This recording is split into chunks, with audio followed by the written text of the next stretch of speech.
In 1836, a sewer worker followed an old drain and found a secret haul of treasure at the end.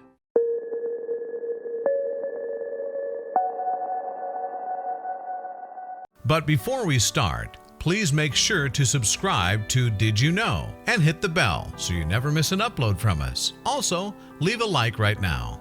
It's 1836, and beneath London's busy streets, a sewer worker is seeing to a checklist of routine repairs when an old drain catches his attention, and he decides to inspect it. Then, after following the course of the underground tunnel, the worker reaches something that he could never have expected. Somehow, incredibly, he's just gained access to the place where a considerable proportion of the city's riches are stored. The Bank of England was established in the wake of a major defeat of the nation's navy. In the Battle of Beachy Head, a clash involving dozens of warships that took place on July 10, 1690, during the 9 Years' War, France overwhelmingly defeated both the Dutch and their English allies. In fact, the French Navy dispatched 10 of its enemy ships without losing a single one of its own. Afterwards, England refocused its efforts on rebuilding its navy into a force stronger than the one that had lost the Battle of Beachy Head. There was one major problem, though. The country had no public funds left, and the government, helmed by William III, could not borrow the £1.2 million or $1.5 million that it needed. So it was that in 1694,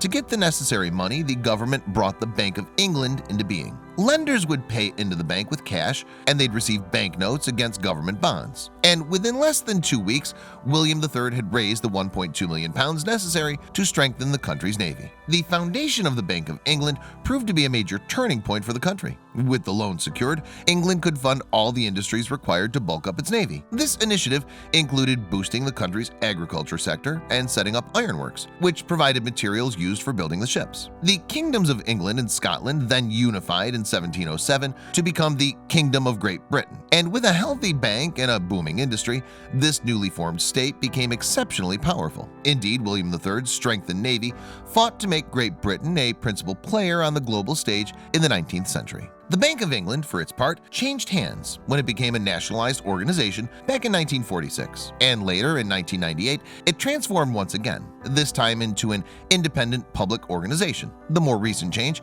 meant that the government's treasury solicitor technically owned the bank, but the bank itself established its own financial policies. Even with all those changes, though, the Bank of England has maintained at least one particular standard for hundreds of years. It's long kept an impressive stock of gold bars in its vaults. After all, many traders invest in gold when the markets become unpredictable, since the value of the precious metal doesn't waver a great deal. What's more, gold can easily be traded between countries. Many, in fact, consider it to be a universal currency because it can cross borders while holding its value. And the bank's London Good Delivery Standard makes trading the precious metal a more straightforward process by ensuring that it has identical gold bars. Gold trading is also physically simpler than it may sound. You see, although one might envision someone lugging carts of gold bars out of vaults, the bars never in fact leave, even when they change ownership. That's because a serial number is allocated to each bar, meaning that when a person trades their bullion, it becomes officially listed as belonging to the new owner. The Bank of England, meanwhile, protects a staggering 4,600 tons of gold, making it the world's 15th largest keeper of gold reserves. It's small wonder, then,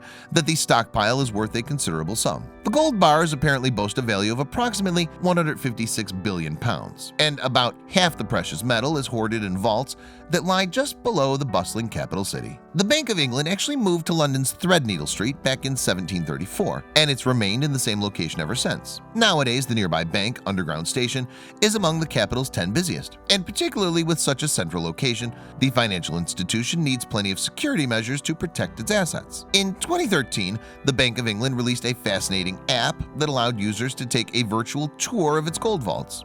The app's images showed stacks of gold bars sitting on shelves. And while this might not sound like the most protective way to store such valuable assets, the precious metal doesn't tarnish, nor does it oxidize. Moreover, even if the shelves themselves seem ordinary, the security surrounding the gold vaults is of the highest order. For starters, to enter the vault, one needs a key, and whilst this might sound fairly standard, it doesn't when you learn that the key measures up at 3 feet in length. Then, after the key's been inserted, the individual trying to open the door must use a verbal password with voice recognition software, subsequently allowing their entry. Inside, the vault then spreads over a massive expanse of square footage. Indeed, the amount of floor space is said to be greater than that of what is currently London's 13th tallest building, Tower 42. And the Bank of London needs this much space to hold all of its gold, too. Why? Because if the bank's employees piled too many bars into one area, the bullion would start to slump into the ground. As a final security measure, the Bank of England also envelops its gold in a strong layer of outer protection.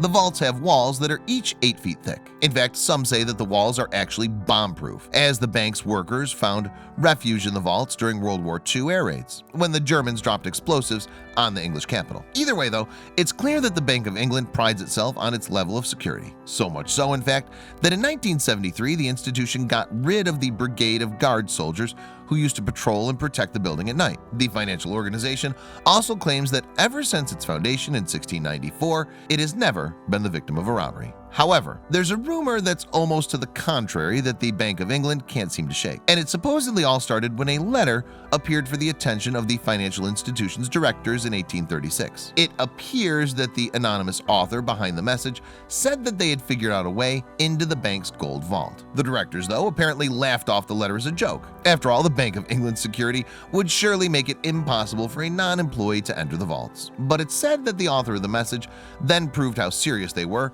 when they sent a second note, and this message carried a more specific request. The person supposedly asked the Bank of England's directors to choose a particular time when they could meet inside the gold vault. We're told that the directors still thought it impossible to break into the underground storage center, mind you, but it seems that they were nonetheless curious, and so they agreed to a date and time before subsequently gathering within the vault. The directors apparently hadn't, as mentioned, taken the meeting very seriously, until that is they heard a noise emanating from beneath the vault's floor.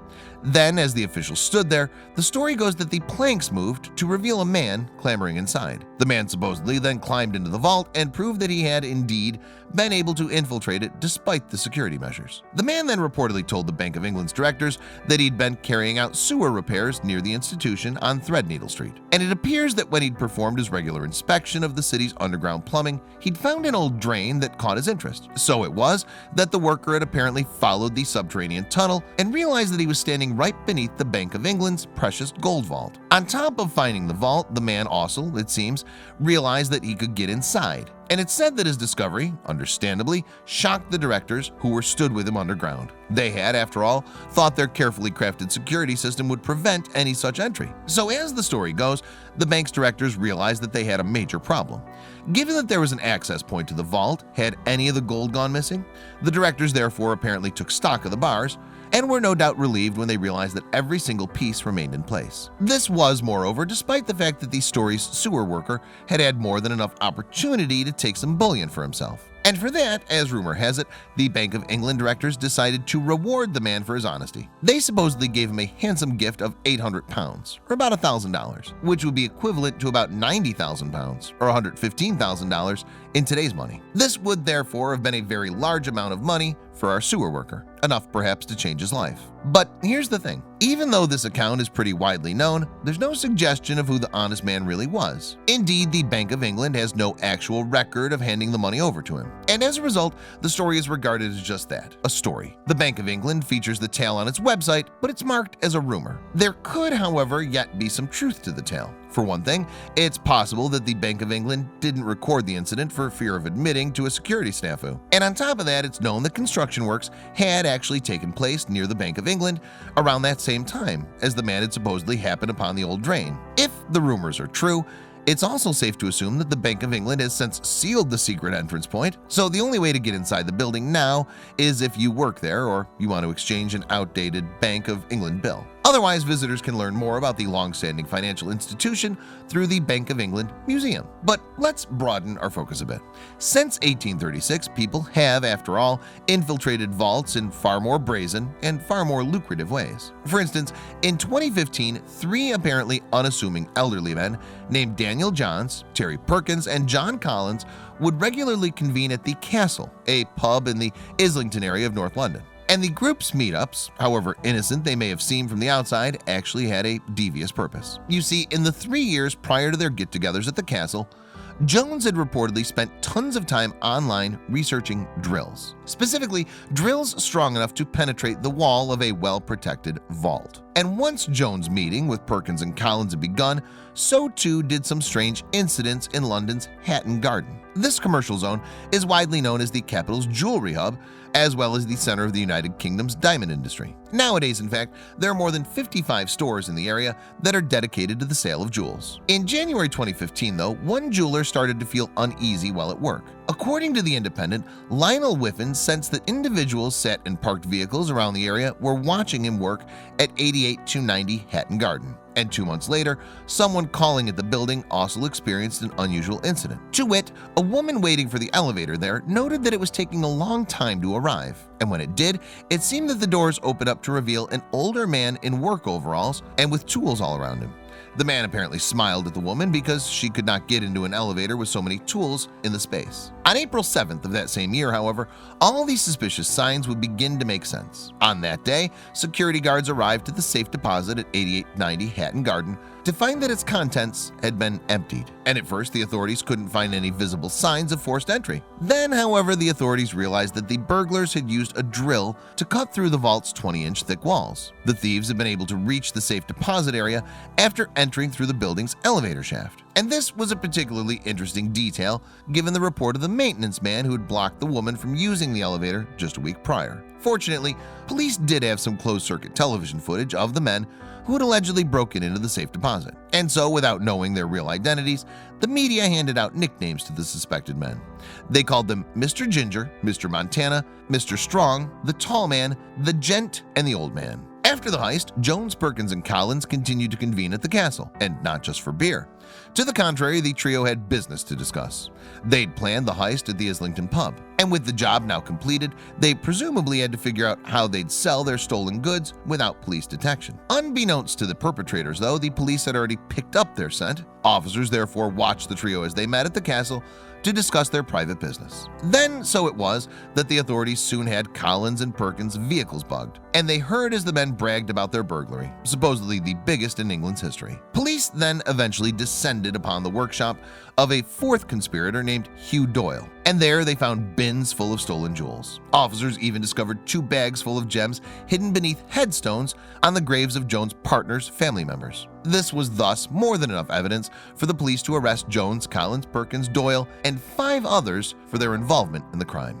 The 4 elderly men who'd pulled off the heist subsequently pleaded guilty, and the courts handed down prison sentences to each of them. And the fact that a gang of old men had perpetrated such a crime caught Hollywood's attention too. The burglary has already inspired 3 films. In fact, 2018's King of Thieves, starring Michael Caine. Perhaps the rumored 1836 Bank of England infiltration will one day do the same.